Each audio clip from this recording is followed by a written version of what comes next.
আজ তোমাদের সাথে শেয়ার করব সিলভার কাপ মাছের পাতলা ঝোল। এই জন্য মাছগুলোকে পরিষ্কার করে ধুয়ে নিয়ে লবণ হলুদ মাখিয়ে কড়াইয়ের মধ্যে সর্ষের তেল দিয়ে একটা একটা করে মাছের মধ্যে দিয়ে লাল লাল করে ভেজে নিতে হবে। এরপর ওই তেলের মধ্যে বেগুনগুলোকে দিয়ে তার মধ্যে লবণ হলুদ দিয়ে বেগুনগুলোকে ভেজে তুলে নিতে হবে। একই তেলের মধ্যে দিয়ে দিতে হবে আলুগুলোকেও লাল লাল করে ভেজে নিতে হবে। এর মধ্যে দিয়ে দিতে হবে কেটে রাখা ডাঁটাগুলোকে দিয়ে এর মধ্যে লবণ হলুদ দিয়ে এটাকে ভালোভাবে ভেজে নিতে হবে।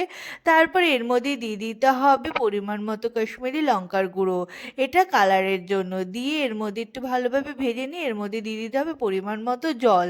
দিয়ে ভালোভাবে নাড়াচাড়া করে একটা একটা করে মাছ এর মধ্যে দিয়ে ভালোভাবে ফুটিয়ে নিতে হবে। ওপর দিয়ে দিয়ে দিতে হবে চেরা কাঁচা লঙ্কা। একটা মশলা তৈরি করে নেবো, এখানে রয়েছে কালো জিরা, এটাকে শুকনো খোলায় ভেজে এটাকে গুঁড়িয়ে নিতে হবে। নামানোর আগে এটাকে ওপর দিয়ে ছড়িয়ে দিয়ে ভালোভাবে ফুটিয়ে নিয়ে ওপর দিয়ে ধনেপাতা কুচি ছড়িয়ে দিলেই রেডি আমাদের মাছের ঝোল।